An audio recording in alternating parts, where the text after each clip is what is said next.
Chicago holds some of the best food from some of the best restaurants in the entire US. There's Michelin-starred restaurants like Alinea, must-try spots like Au Cheval and Girl and the Goat, and then there are those spots that don't always land on some TripAdvisor or Eater article, but they alter everything you thought you knew about good food. To me, that place is Kabobi. I hope I'm saying that right. A Persian and Mediterranean restaurant. And the dish is their saffron butter chicken. We're leaving Chicago pretty soon, and the panic has really started to set in that we're not going to be able to enjoy this dish anymore. I slid into Kabobi's DMs to try to get a hold of someone, but sadly I didn't get a response. So I'm just going to have to make it myself. After doing some research, I have 2 different recipes that I want to test out. The first one, which I consider the easier one, comes from Silk Road Recipes. I found this one when looking for Persian butter chicken recipes, and it appears much more approachable and something I could easily knock out on a weekday. The only question is, will it be good enough? We'll label this one Easy Mode. Secondly, I have a recipe from No Recipes. I found this one by searching saffron butter chicken, and my hopes are a little higher. The marinades are somewhat similar,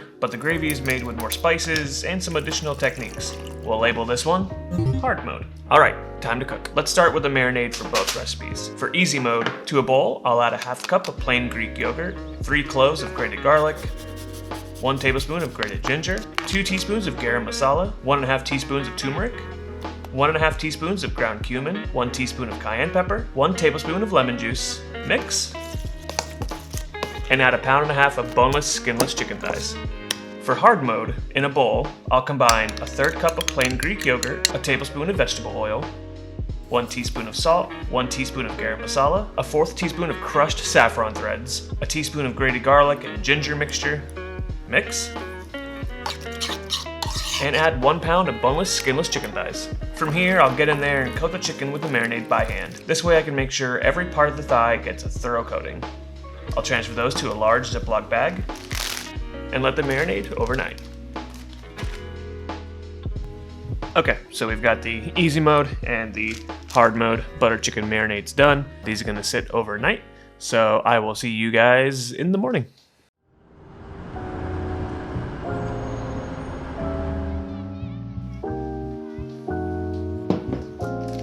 Good morning. The chicken has had plenty of time to marinate, so now it's time to work on the gravies, and we'll get these 2 recipes knocked out. I'm hungry, and it's almost time to order some Kabobi too, so I'm looking forward to that. Alright, anyways, back to work. Let's start with our Easy Mode recipe. In a large pan set to medium heat, we'll add a tablespoon of vegetable oil, add our marinated chicken, and cook for 3 to 5 minutes. At this point, I'll get in there with some scissors and cut up our chicken into bite-sized pieces. I'll then add 8 ounces of tomato sauce, 1 tablespoon of sugar, and a teaspoon of salt. Turn the heat to low and simmer uncovered for 15 minutes to thicken. Stir in 1 cup of heavy cream and simmer for another 5 minutes.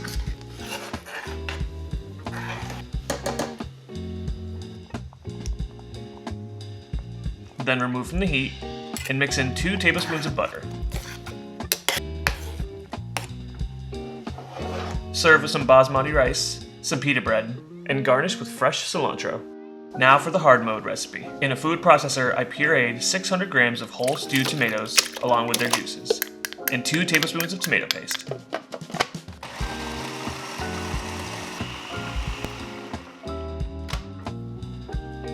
We'll set that aside, and in a pot, add 3 tablespoons of unsalted butter, 6 green cardamom pods, 1 cinnamon stick, and a 3/4 teaspoon of ground cloves. So the recipe called for 4 whole cloves. All I had was ground. Did a quick Google search. Turns out a 3/4 teaspoon is the equivalent to 4 whole cloves. And it says to fry until the cloves are puffy. I didn't know what that meant, and I still don't know what that means now. So I guess I'm just gonna fry this up along with the butter and some other spices, and until I don't know what that means, but we're gonna find out. The recipe says to add 1 teaspoon of fenugreek seeds, but I went to like 3 different stores and couldn't find any. So after some research, I learned that the pungent flavor from mustard seeds and the slightly sweet and citrusy flavor from coriander seeds works well as a substitute. So I'm gonna add a 1/2 teaspoon of mustard seed and a 1/2 teaspoon of coriander seeds, 1 dried chili pepper, some grated garlic and ginger mixture, and saute all that until brown and fragrant. Add in our pureed tomato mixture and cook over medium heat for about 45 minutes. The mixture should result in like a paste-like consistency. While that's going, let's go and tackle our chicken. The goal is to grill or broil them at a very high temperature. We want to get plenty of color without cooking the chicken entirely. That way we can finish it in the sauce later.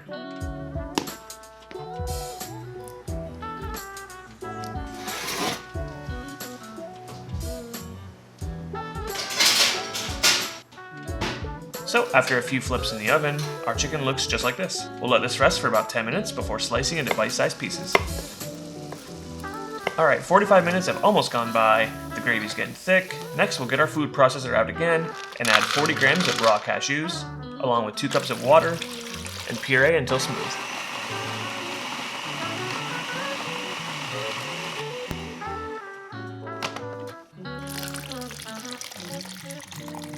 Turn off the heat to your pot, add in your cashew milk, and whisk.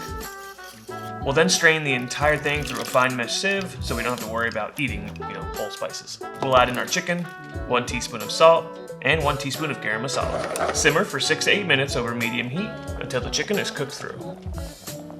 Add in a 1/3 cup of heavy cream, stir together, and cut the heat.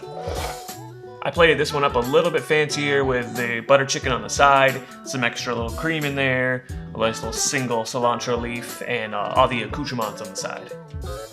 The delivery guy just dropped off the real stuff, so let's do a taste test on these 2 recipes, compare them to Kabobi's, and hopefully we'll have some answers. So on the left of me, I have the easy mode butter chicken. On the far right, I have the hard mode saffron butter chicken, and in the middle, I have the Kabobi saffron butter chicken. Let's go ahead and taste Kabobi's first, just so I have an idea. It's been a while since I've had it, so kind of get an idea of what we're working with here. Jesus. God damn. The chicken is so tender. The gravy has this like huge tomato, like umami flavor to it. It's so good. Wild. This is one of my favorite things to do. Just dip the pita right in the freaking sauce. It's so good. Oh my god. Alright, let's try the easy mode. That's pretty good. Chicken is a little dry, not as tender. Flavor-wise, they're actually pretty similar. I would say that this has a little too much chicken flavor, but then again, this one was cooked kind of like a one-pot situation, so like all of the fat and all the flavor from the chicken went to everything else, which is fine. I don't get that with this, definitely with this.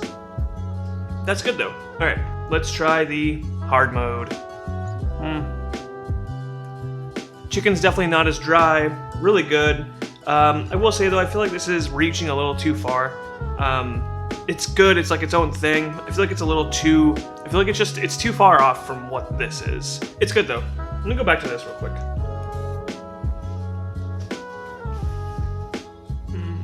Alright, here's what I'm thinking. I'm feeling like this one can get out of here. This one can be improved upon, definitely. I think cooking the chicken separately is gonna help it a little bit. And I think, let me try this gravy on its own real quick. There's something crazy going on with this. This gives me like strong Campbell's tomato soup vibes. Like super umami, super big tomatoey flavor, but in like the best way possible. I might play around with that, so what I'm thinking, we're probably gonna do a part 2 of this, because I wanna get this dialed in so that I can enjoy it when I leave Chicago. I also need to figure out the situation with this chicken, because it is unbelievably tender. It's almost like pull apart fibrous, which I don't know if that's the chicken they're using or the marinade. I did a 24-hour marinade, which I thought was gonna be good. It's still good, it's still tender, but it's not like theirs. So I think I'm gonna go back to the drawing board, play with this recipe a little bit, and go from there. So yeah, definitely expect a part 2 of this. I think it's definitely necessary. Leave a comment though if you know anything about the chicken and how they get it to be this way. Alright, so with that out of the way, thank you guys very much for watching. I do hope you've been enjoying the new style of videos that I've been doing. I have a lot of fun making them, so definitely appreciate it. I will see you guys in the next one.